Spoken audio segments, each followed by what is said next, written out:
Hey, it's Talk About It Tuesday podcast, April 2022, where every day is Earth Day. Today we are talking all things circularity within everyday living, celebrating Earth Month for sure, and reminding our community that every day is Earth Day.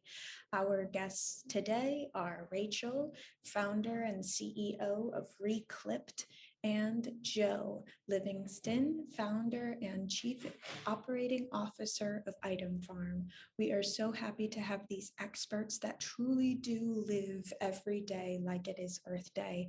I'm actually filming some of this episode at Second Home in Hollywood, an amazing co-working space that believes in bringing nature back into the working place and the office locations that you work in.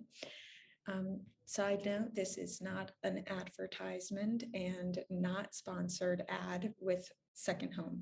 Hint, hint, it potentially could be one day Second Home. As always, we can't wait for you to watch, listen, and learn from these incredible minds. Without further ado, let's start talking about it. Hi, Rachel. We want you to introduce yourself and tell us what you do. Hi, Ashley. I'm so excited to be here. The work you're doing is so important, so it's an honor. My name is Rachel, as you mentioned. I live in New York City, and I'm a part of the New York City sustainable fashion community. I started an online marketplace for upcycled fashion, which really came from my love of upcycled fashion, upcycled clothing, jewelry, shoes, all the above, but not really knowing where to find it or how to find it. So I have an online marketplace for upcycled fashion. That's incredible. And I love your story because it is so similar to my actual story of starting in the upcycled field and that realm of fashion and just realizing how much waste there was in the world and wanting to change that. And through that process, I realized we truly need to change the whole culture of consumption. And I got to realize there were these buzzwords of, conscious consumer, low waste, da da da da da.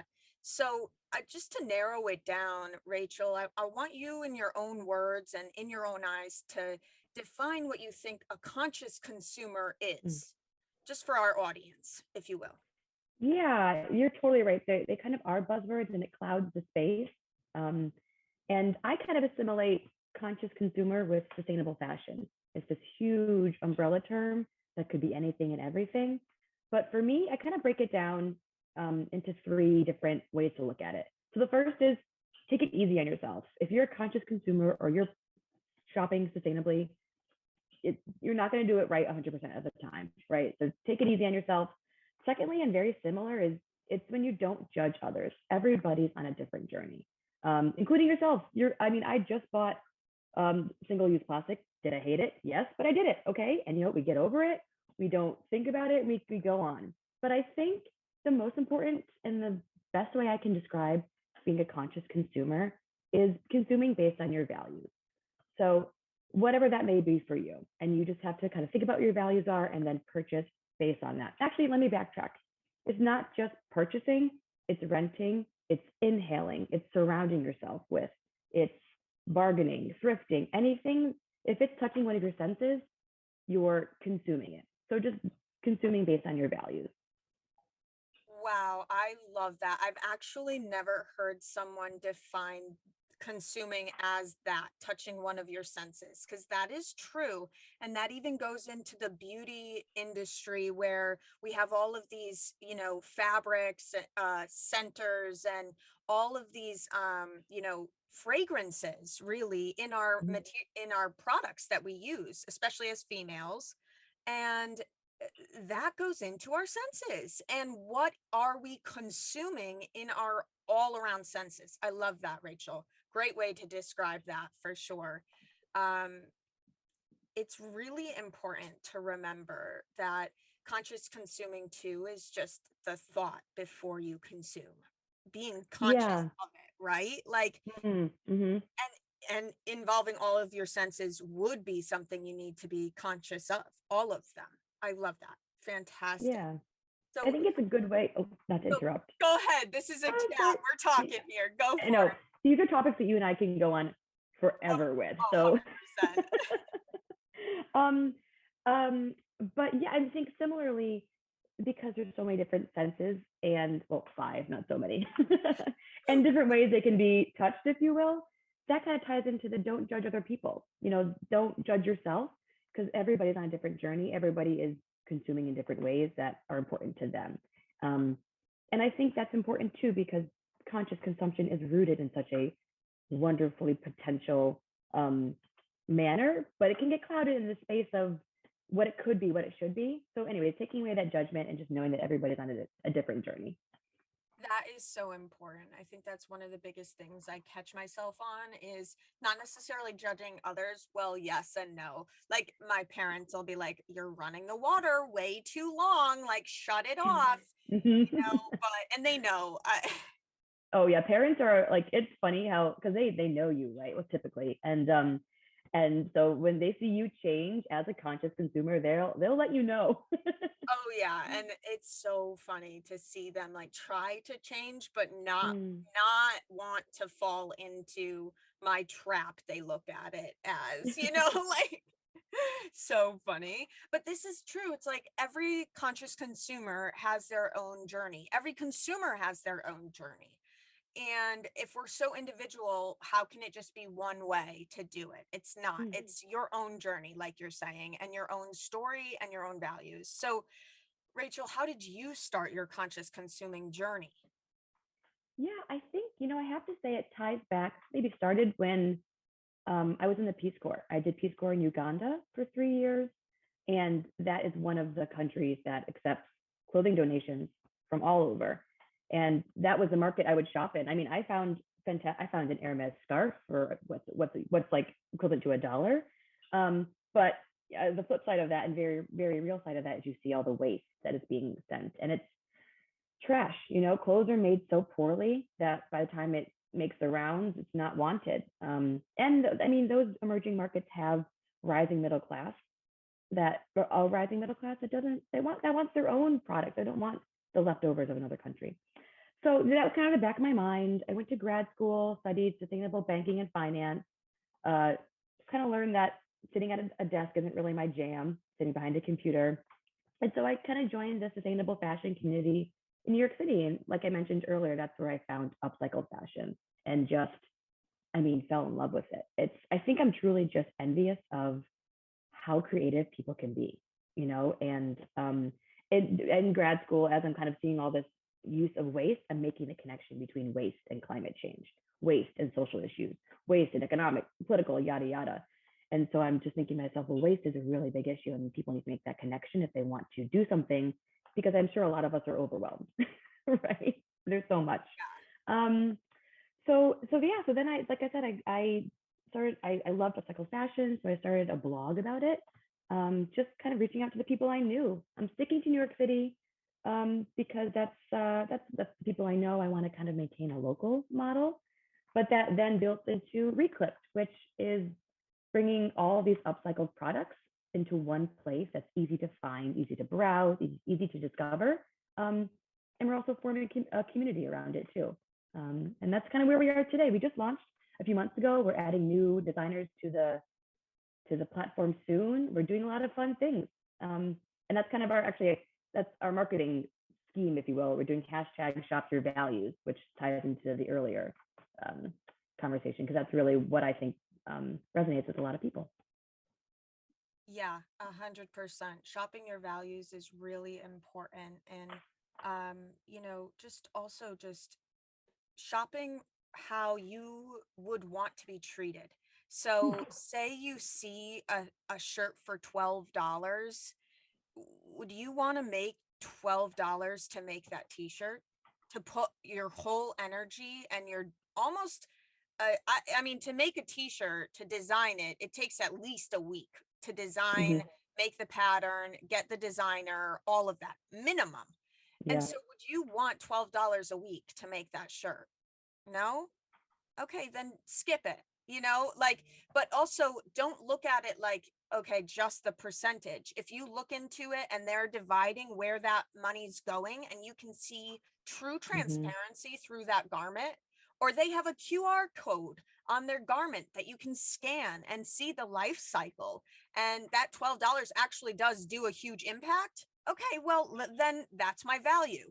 You know what I'm saying? So I love that you say that, because that opens up people. That's meeting the consumer where they're at right there. Shopping your Yeah. values is definitely meeting the consumer where they're at, because I find brand owners that are trying to be sustainable, organizations, anyone that's trying to be sustainable fully, have a hard time meeting where their consumer It's is. discouraging. It is. And I've learned that because I am that. I am like, no, everyone needs to do this 100% fully, or, well, I started that way, you Me know, too.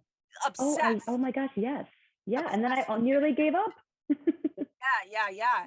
And so that's really encouraging to hear, you know, that story of like, it is a journey, and you have to be okay with screwing up at some point. Yeah. You have to be okay with throwing that plastic in the recycling, and maybe it won't get recycled fully. You know, we are in a society. We're in a society. No, that's from The Office. But we are in a society that is like, you have to deal with what's going on right now. And so I thought the whole process of getting Reclypt in one place is very similar to what Recycle to Riches started as, where Yeah. it's like, there's solutions out there and we want to show them to the consumer. And that's Yep. really what we're here for, is to find your solutions. So I love that. I love that there's more companies out there gathering these awesome solutions. Okay, so Rach, would you consider yourself a designer, like a fashion designer yourself, or would you just consider yourself more a fashion curator? Oh, great. I like fashion curator. Yeah. I wish I was a designer. I mean, I actually, underneath my desk right now is a pile of clothing that I was like, I'll do this, I'll cut this, I'll add this, one day, right? But no, I'm very much a curator. I think what I like to call is connector. Oh, It's like yeah. where, kind of connector. And that ties into the reclip too, because you're like reclipping things together and getting that. Yeah. I actually, so I had such, it's such a little bit of, I didn't know what to name this thing, right? And so it just came to me one day. I love eucalyptus. So the clipped is eucalyptus in there, and because, reuse again. So then I was like, and then reclipped, literally. So that's kind of where that came from, if anyone's curious. Unique. I'm sure they are. I love that story. Oh my gosh.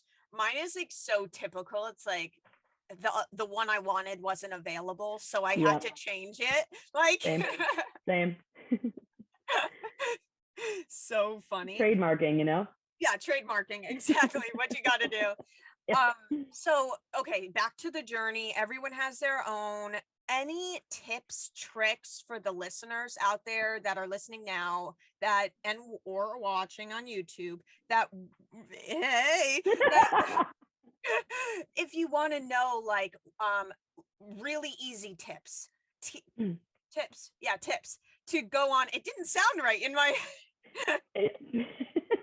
we're with you. to go on and become a conscious consumer and just start their journey, because it is a long one and it's your own. So maybe some quick ones or easy ones that you might have saved up in your noggin.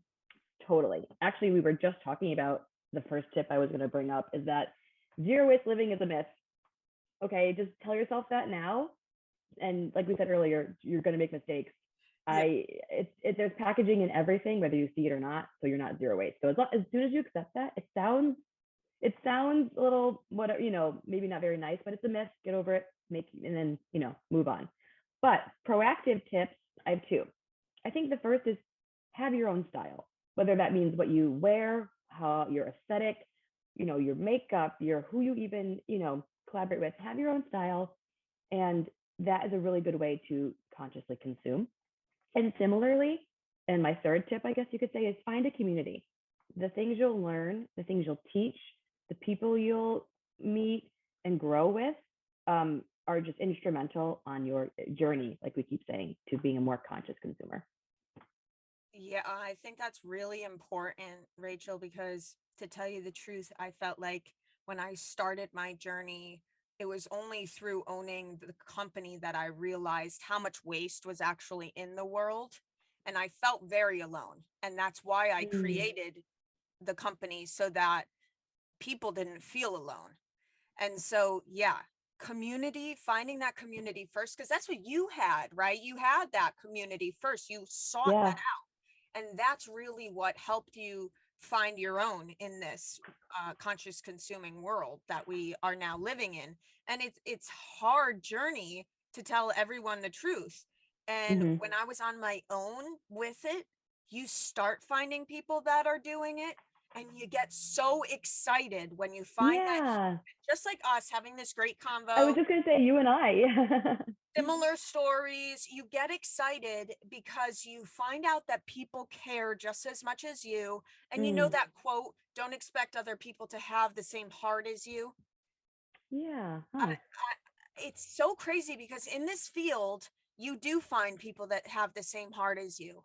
And it makes you filled up so much because you're like, you, me, we, like, we're Yes. going, let's It's do so this. human. Yes, and that's what I love about this community, this culture of consumption that we're growing and changing right now, Hmm. because it is about, like we say all the time, R2R says communication, collaboration, and community education. Yeah. So it's not just about communicating to the communities, it's about educating that you need a community, you know? True. True. That's what True. you're preaching, and that's what you experienced. I love that so much. That's great. And so through this journey that you had, through meeting and finding this community that you know and love now, did you find that there was a lot of greenwashing that you had to avoid and look around and not associate yourself with? And what would you define your greenwashing as? I know that's a two-part question, so we can divide it if you need to, but first question is, did you find that a lot? Second question is, what would you define it as? Yes. Yes. Um, I mean, in fashion alone, greenwashing is rampant. Um, I kind of define greenwashing as brands action mismatching their messaging. So kind of walk the walk, talk the talk. Um, and you see that in all these fast fashion brands, because truly fast fashion cannot be sustainable, you know. And I I think encountering it kind of ties back into our previous conversation of it can be very discouraging. You think, and I hate to point fingers at different brands, but whatever. You walk into H&M and you see their conscious brand, and you're like, great, I'm doing a really great job. You know, you feel good about it. But then if you dive deeper, you realize it's not conscious. They just slap the word conscious in like a pretty green font, and they put that recycling symbol, and you fell into it. So yeah, I mean, it's everywhere, and I think, and not to plug what I'm doing, but I think that's why I love upcycling, is because it's, you can't greenwash it. It was something that was Yeah. truly repurposed, reused, and you can see it from start to finish, and it has a lot of sustainable components. So yeah, no, but to answer your question, yeah, greenwashing is everywhere. Yeah, and that is true. It's like you cannot greenwash upcycling because it is what you're doing, unless you're like trying to do it in a fast fashion way. But even then, it's still using materials that are already existing. So it's That's true. You would sustainable, you know? do it right by trying to greenwash. Yeah, That's it's funny. like it doesn't work out. So I do love that concept too. And now correct me if I'm wrong. It's not, is it just upcycling fashion brands that you have on Reclypt, or is it sustainable fashion brands as well? Because those are two, you know, sometimes different things, like sustainable Hmm. meaning sourcing sustainable, where their fabric is all ethical and sustainable sourced and got certified. Yep. No, that's a great question. It is all upcycled brands, upcycled designers, upcycled products. And I think actually it's really helpful to give a few examples, if you don't mind, of what upcycling is. Yeah, It's please. hard to define. So just to give you an idea, a few designers on Reclypt. One makes jewelry, and I think the coolest fun fact I say is that this brand takes pieces from old chandeliers and makes necklaces, bracelets, earrings. It's the coolest. Um, Actually, I'm going to do a little plug. I have this little Reclypt shirt on. Can you see it? Reclypt, yay! So this sweater is mine. It had a bunch of holes in it, and one of the brands embroidered over the holes and patched it up. So now I can wear it and promote myself. Um, but yeah, so anyways, Reclypt is only upcycled, zero waste, repurposed, whatever word, reclaim. There's so many words out there. But essentially, what I say is, if it avoided going to landfill and it could be used again, it's upcycled. Wow, I really like that because a lot of times you see a sustainable fashion boutique, if you will, that is curating different brands, and they do accept, sustainable ones as well. But you've really honed in on this awesome concept of upcycling. And that is very good because it's something that needs to be promoted more and more. And I think that's what the conscious consumer campaign in April is all about, honestly, is talking about how we can be more conscious of our waste and use it to become more something Mm-hmm. else, make our waste our new products, right? And Totally. that's what closed loop is. That's what Yes. it is. It's using what we already have in the world, and defining hashtag everything can be something, Mm-hmm. it's true. Yeah, I think, and that's when thinking about my sustainable journey, thinking back, I actually almost started from the beginning with growing up. My dad, gosh, we make fun of him, but he has a whole shelf of tins and cans and jars downstairs because we might use it again, and chances are we have used it again.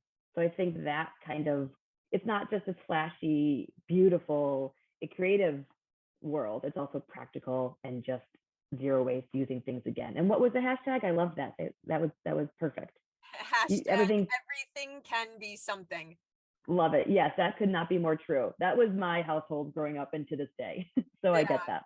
Yeah, and it's really, I mean, that generation, I don't know how old your father is, but that generation learned because of the war and not having to save. Mm. And we are trying to save what we are consuming because we have too much. It's very odd. But after the revolution and the industrial revolution, we started producing. And right before the industrial revolution, it was all about saving what you have because you might not get it the next day. It Sure. was like saving that manna for the next Sunday. So now we have a whole new concept. And I was just talking about this. This is going a little bit longer than usual, but this is what all of our conversations are, is like way longer than they should be, but there's so much to talk about. I was just talking to my mom about this, is like, I just, like, maybe in the 2 years of my 5-year journey, have now always in my head think, dang, I don't want to throw that out. What can it be when it leaves my hand? Or, oh my gosh, I forgot my mug. Do I get that coffee right now? Yes. No. Yeah. You know what I Yeah. mean? It's Mm-hmm. just now innate in my head. Like it's rewired in my head. It takes a minute It for takes sure. some time. So that's, I think, really important to tell people, is like you're saying, it's your own journey. Take your time. Don't be too hard on yourself, and don't Mm-hmm. judge others through the process. And utilize the communities that are already out there. Yes. R2R, Reclypt, reach out to us. Utilize what you have out there already, because there are already solutions. There are amazing communities that you can connect with. Yes. So that's so true. And one more question, and we'll wrap this long, amazing conversation up. It's Yay. been fantastic. I hope people have listened and watched till the end, because they're going to miss out if they don't. Okay, how can a regular consumer not be greenwashed? We don't want to say regular, but I'm just saying, like, one that's just every day walking down the street, looks outside the window. How can they not be greenwashed? What are some warning signs? Yeah, I have a few actually that are pretty easy to remember. So, like we talked about earlier, one is buzzwords.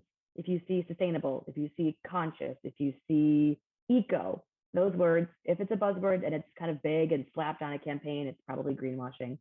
Similarly, green imagery. If you see trees next to, t-shirts that are $12, or if you see, I don't know, whatever, the garment workers with smiley faces and all this jazz next to these products that are worth pennies, probably greenwashing. Flashy displays too. A lot of brands like to do a lot of, drop your recycling here, but where does that recycling go, and what are we doing with it, and what's the transparency? Um, and then lastly, when brands try to put it on consumers, it's we can do our best, but it's truly not. Oh, sorry, it's not just a one-way street. So if you feel a lot of kind of obligation on your end, it probably means that there's greenwashing. Yeah, that's true. I mean, there are some brands that are believe that if we have the change of mind where all the consumers out there are requesting it, then the brands will have to give it, and the producers will have to give it. But Yep. it's not on the consumer to have to do this. That's like in my Mhm. back of the mind, it's like if you have to click a little box to be zero carbon shipping, or like low waste shipping, Oh yeah. why do you have to click that box? Just have it automatically. Wait, yeah, that's so funny. I never thought about e-commerce. Ironically, I'm in You know? e-commerce. I never thought about that and how there can be like flashy displays. Yeah, it's Yeah, like you're so right. automatically probably comes with Reclypt and R2R, right? Things that Mhm. are already doing it. We're already thinking that way. So no one has to check that box. But the ones that have it, it's because it costs more. And if you don't check that box, they don't have to pay that cost True. for the shipping. So why the heck would they not have it as an option? You know what I mean? But it should be innate. It should just be there. If they are truly trying to be ethical and sustainable and low waste, this is what should be, just that alone. Yeah, Carbon agreed. neutral shipping, no plastic packaging, things like that should just be innate. Reusable packaging, we use Book's box and Yes, they're I saw awesome. that. How cool. Yeah, and you can resend it out, and they relabel it, they actually sanitize it, get it all clean, and send it out to somebody else with those boxes. We'll probably get all our boxes back because those were custom made for us because we have a sponsorship with them. Or maybe someone else will want that size, and Right. they'll send it out to somebody else. But the concept is if we can reuse the things that are being made, that's the most important part. Keep it in the loop. Yep. And one more thing to add on for the greenwashing, a lot of ways you can ignore greenwashing and not get greenwashed is being conscious of what you're consuming. So think before you purchase, investigate, and take the time. I'm not saying it's your responsibility to do so, but if you want to be a conscious consumer, it does take time to research and know who you're investing into. Because if you don't know who you're investing into and you're just scrolling through Amazon, you are doing a lot of damage without even knowing you're doing it. So research the brands you're purchasing. That's one way. Yeah, at Reclypt, we call that shopping intentionally. And Exactly. so I can't take credit. One of our designers, Untrend, that's how they promote their and that's how they operate. So yeah, shopping intentionally. Exactly. Have intention with everything you purchase. If it's because you know that fund feeds people in Haiti, if you know that that goes to a certain place and plants trees, and you know the organization that is planting trees is doing good, then that's a company to work with. If just shop intentionally and on your own values. I love it. I love it. Fantastic conversation, Rachel. Thank you so much. Everyone check out Reclypt. Is it .com? Correct. Yeah, .com. Reclypt.com. And just shop the heck out of it. And especially if you're in New York and local. Yes. Yeah, and we have a lot of events too in New York and virtual. So definitely give us a follow. We have a lot of things going on. Awesome. Give a follow and check out some things that me and Reclypt are going to be working on in the future. She is the full month of April. She's curating the giveaway. So definitely check that out on Recycled Riches Instagram and Reclypt Instagram. Yay! Ashley, thank you so much. I'm so grateful. I'm so grateful to be part of this community, to be part of this podcast. What you're doing is important and impactful. And I can't wait to see where it goes in the future. Thank you. Thank you, Rachel. This has been awesome. We are here with Joe, and he's the founder, well, co-founder of Itemfarm. And we're going to have Joe introduce himself. So go ahead, Joe. Floor's all yours. Well, thank you very much, Ashley, and thank you for giving me this opportunity. As she mentioned, my name is Joe Livingstone. I'm a co-founder and chief operating officer of Itemfarm, and we produce mini factories. These mini factories that we call orchards are capable of producing a basically an infinite number of products. Anything that can be represented in a 3D space can be either 3D printed using a wide variety of readily available plastic or plastic composite pieces, or in the case of metals or other intricate pieces, we've got milling and laser etching and even recycling capabilities all in this one hardware piece. So we're very excited about the possibilities of what this can offer, and I'll get more into that in a moment. But we do have our first location now live at the Valley Fair Mall location in Santa Clara with a partnership with Young Art Lessons, which is really exciting for us, introducing this tech to the next generation. And it's really exciting watching all the 6, 7, 8 year olds going, what's that machine in the corner? And the easiest answer is, well, it's a robot that can pretty much produce anything.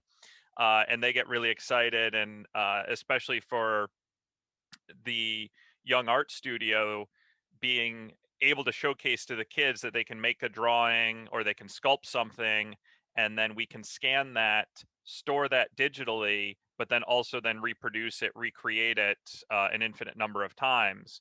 So what we're really envisioning is an orchard in every single community that will allow a designer anywhere. When we were talking a little bit before we started recording about, there's always all these problems, and all of these problems need different solutions, and a lot of those solutions are product solutions. So how can we open up this space to allow designers anywhere say, here is a product, here is a solution to this, and that can be uploaded to our site and be manufactured 15 minutes later on site, on location, where it's needed, without the need to transport goods overseas, without the needs to add more to this climate crisis that we're all dealing with. Instead, we've now digitized the entire supply chain and empowered local communities, especially in developing nations. We're a little we have it easy sometimes with the Amazon truck coming by multiple times a day, but especially in developing countries, we want to leapfrog over the industrial age, because that's only going to create further climate degradation and really advance our entire manufacturing process into the world of tomorrow. 100%. And that is true. We need local production in every community, and I see this as one of the solutions. So thanks for joining and chatting with us. I just wanted to chat a bit more, say one more time where the first farm is that everyone can go see if they're in California, right? Yes, absolutely. Our first location is at the Valley Fair Mall. It's a Westfield Mall location in Santa Clara. Specifically, it's with a partnership with Young Art Lessons, and so we're working with the kids that are there, taking their physical art and transforming it digitally, and then reproducing it to showcase to them the tech. We're starting some basic 3D design classes with them, but eventually, we'd like to see these everywhere. So anyone listening can by all means reach out to me for more information or visit our website. And we're very excited with the partnership with Recycle to Riches as well, and really trying to change the direction of our world responsibly and sustainably. Yeah, and circular Circularity. Exactly. So those links will be down below for sure in the full episode comments, so you can check those out on YouTube and on our podcast. And I wanted to ask one more question real quick before we get to the other guests. Um, how does this impact our tomorrow for a better tomorrow? Yeah, absolutely. It's um we've seen this happen in the agriculture space where there are more um sustainable farmers working to supply their local communities with the products they need, and that farmers markets and organic shopping has really grown over the past several years, and we're doing the same thing to the manufacturing space. So our vision, once fully realized, will lessen the need for massive shipping containers traversing our oceans. It'll create an avenue where we can recycle the plastics that are in our community and continually reuse them into new objects, which does a lot for carbon sequestration. I'm tripping over my words I now. For always trip over that one, carbon sequestration. thank you, thank you. Um, and it creates this opportunity where in if someone's got a great idea, instead of trying to find a way to mass produce it from one location and then ship it everywhere, which has a number of impact points that we're trying to fix, it instead gives them the opportunity to upload it digitally. It exists digitally, and that can then be reproduced locally exactly where it's needed, or if not at least exactly where it's needed, much closer than our current supply chain is allowing us to do. So I see a vision of tomorrow where if if there is a natural disaster, or well, I'll give you a perfect example. Our team, when COVID first hit, got together and worked with a lot of volunteers through Helpful Engineering and the Mask Project, and created the origami face shield. And we had gotten feedback from hospitals and frontline workers that yes, this works. It's what we need. It can be produced very quickly and efficiently. And then we uploaded that design, and we just got notified by the end of last month that same design had been produced over 100 million times and distributed globally. And that wasn't all just us. It was multiple manufacturing partners. It was people seeing the design, saying, this is needed in my community, I'm going to start producing it. And we saw the impact that had, and who knows how many lives that saved, or how many cases of COVID that prevented. But that's what we're trying to do now with more items, more products, more solutions. Whether it's toys and gaming, to PPE, to car parts, to automotive, to agricultural supplies, really being that fix-all to supply the world with sustainable products. And forgive me if I'm wrong on this one, but that's kind of why you called it Itemfarm, right? Because it goes along with the agricultural side of life as well, where we have this mass production of agriculture and we can produce whatever, whenever, locally, and grow it. Yep.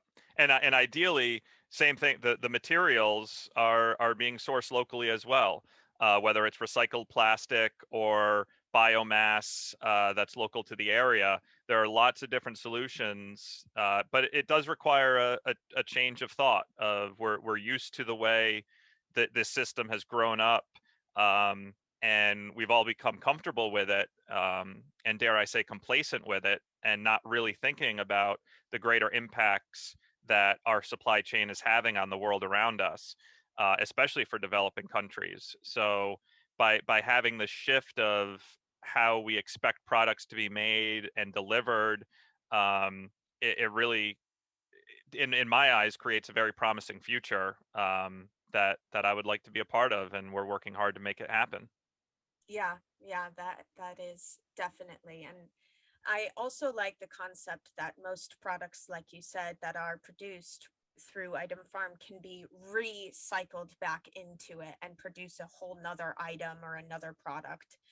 That's part of the circular economy that we really need to bring across is products that can be repurposed and redesigned so it can stay in the loop, right? And that's not the only thing. Circular economy is not the only thing that will solve our global crisis. It's not going to happen that way, but just that way, but it's a huge part of it. And if we can just develop a little bit of it, it'll make a big impact. So that's why we're so happy that Itemfarm is existing and it's happening.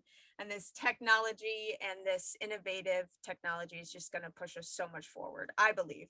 So thank you for bringing this about, Joe. Absolutely, absolutely, and again, thank you for all the work you've been doing and bringing like-minded companies together to really think about this. Because as you said, no one piece is going to fix everything. But if a lot of us can start coming together and chip away at this puzzle, then all of a sudden it's much more attainable. And my hope is it can happen much quicker as well. Because no one of us, it took a lot of us to get ourselves into this mess. It's going to take all of us to get ourselves out of it as well. So let's keep fighting the good fight, and we'll get there. Joe could not have ended this episode better. Let's all keep fighting that good fight and we will get there. I hope you enjoyed April 2022 Every Day is Earth Day episode of Talk About It Tuesday podcast. You either watched or listened to this podcast episode, and either way, I do know you learned from these incredible minds. So, as always, stay connected, community, and until next time, let's never stop talking about it.